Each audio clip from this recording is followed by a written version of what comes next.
There he is again, Mr. Nice Guy. You know the landlord I'm talking about, always trying to keep your tenants happy, right? Well, I hate to tell you this, but you have no control over someone else's happiness. That's their choice, not yours. So that being said, my name is Chatto, and I've been a landlord for 25 years, and sometimes there are just things that happen that are outside of your control. So let's have a quick chat with Chatto about doing your best, because that's all you can do. Look, it happens. I remember I got a phone call on the day before Thanksgiving Eve, I guess.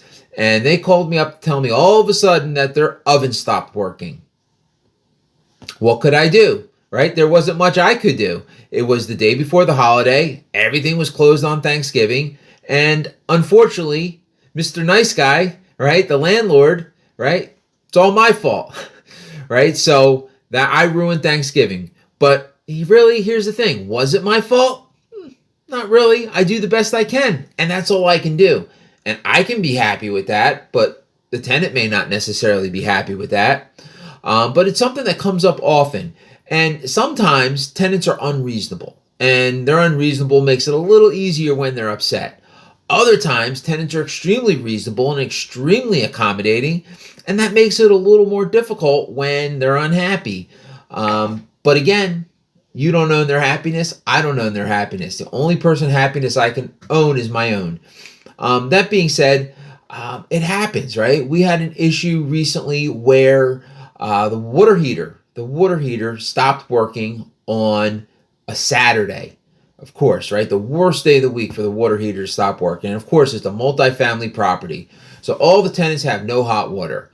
So we look back in our records, and the water heater is actually 6 months old. It's a brand new water heater, and all of a sudden it's not working. So the plumber, we get him to go out on a Sunday, right? Which we're doing our best again to get this resolved. We get the tenant to go out. We get the plumber to go out on a Sunday, and he does everything he could to get this water heater working. No luck. He actually had to replace the water heater, and it's not like a regular water heater that you can buy right off the shelf at Home Depot, right? It's a bigger water heater for a multifamily building. So Saturday the hot water goes out. Sunday, Monday, Tuesday, we finally get the new hot water heater installed. Everything's working.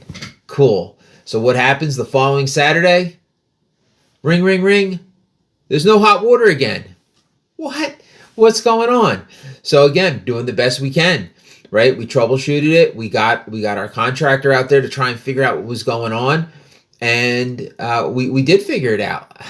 There was actually a backup that caused water to leak on top of the new water heater and mess it up.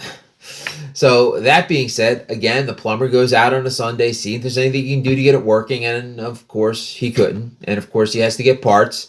And of course Monday again is a huge snowstorm. Yeah, that's when I'm recording this video. So now the tenants are still without water, and the tenants are not happy, and we're still doing the best we can. It just happens, right? But I can feel good knowing that we're doing the best we can to resolve the situation. We've had issues where we've had tenants have the heat go out, and sometimes we can get it repaired quickly, and sometimes we can't. And we have no control over that sometimes. Sometimes parts need to get ordered. Sometimes the whole heater needs to get replaced, and that's going to take a day or two. And even though we do things as quick as we can, people are not happy when they don't have their heat. And I can't blame them. Like, it sucks not to have your heat, but there's only so much we can do. We actually had a tenant. We went above and beyond, and we brought in for her the space heater. We get the oil-filled space heaters that you can use, and that sometimes helps. So we get her these oil-filled space heaters to help with the heating bill. And she actually had the nerve to say, hey, I'm using up all my electricity for these heaters, and they cost more money to run than the gas heater, and it's your fault that I don't have heat. Therefore, I want a refund for the difference. Like, really? So, I could have just let it go, but of course, I go back to her, and I did the math. I'm like, well, this is how much it costs to run this electric heater. This is how much it costs to run your gas heater. This is the difference. It was like 20 some cents or something for like the 24 hours she was going to be using it. And I'm like, whatever the amount was, a really nominal amount. And I said, hey, no problem. We're going to credit you the $4.30 or whatever it was, some small amount that I calculated. And Of course, she wasn't happy about that, but I did the best I could in that situation. I guess sometimes we're petty. I don't know. But the other thing that happens a lot is when fridges die. A lot of times tenants will go out and they have, of course, always the fridge dies right after they go shopping, and always the fridge dies right after they have all this food, and always the fridge dies and all the food is spoiled. I mean, come on. But that being said, like, we can't control it. Like, fridges die. Like, appliances suck. They die all the time. And while we do our best to get the fridge fixed as quickly as possible, get it replaced as quickly as possible, it takes a day or two sometimes to get that handled. But all I can do is the best I can. Now, we have actually, we try to do our best. And one of the things that we've done is we actually have extra smaller refrigerators in the basement at our office. So if there's an issue where a refrigerator does go, and especially if we can't get it fixed in like a day, at that point we can have our handyman bring that refrigerator over there. So it's not as good as a big full fridge that they would have, but it's something so that they have a way to keep their food cold. And keep in mind, like, again, that sucks, but like, you're not responsible to pay for all their food, right? It's not like there was a negligent thing that you did, like the fridge died, right? The fridge stopped working. Their food went bad. That's why you have renter's insurance. Like, that covers your stuff. My insurance doesn't cover your stuff. So again, that's something that happens every once in a while, and tenants get upset, especially if their food gets spoiled.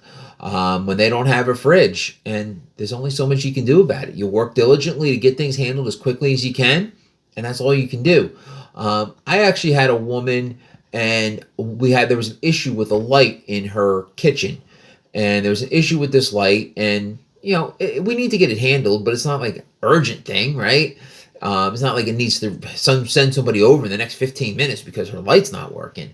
So long story short is, to her, it's the most urgent thing in the world. And she goes out and she actually went out and bought a lamp at Walmart to use to light the kitchen area. I think it was the kitchen. So she bought a lamp that she plugs in, and that, and then she decides, oh, you know what? I'm going to take that off my rent that's due. It was like $20-25, whatever it was. And she decides to take it off her rent.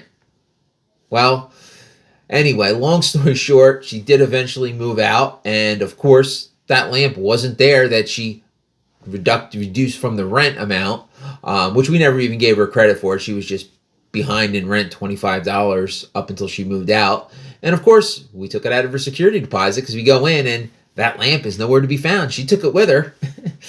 But anyway, the whole point is, like, really, as long as you're doing your best to maintain tenants that are happy and you do your best to take care of them, it goes a long way. And there's still going to be tenants that are upset.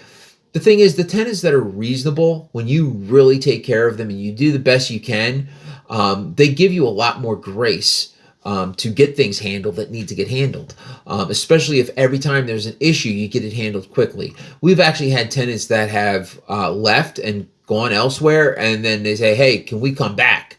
Because our new landlord sucks.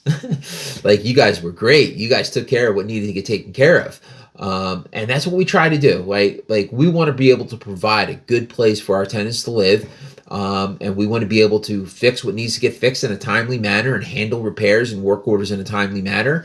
And in exchange, we want a tenant who takes care of the place and that pays rent on time. It's a pretty symbiotic relationship when you find those tenants. So that being said, hopefully this video is of value to you. Hopefully you show up the way you're supposed to show up, and do not allow your tenants being unhappy to make you unhappy. That's their choice and it's your choice. So be happy, my friends.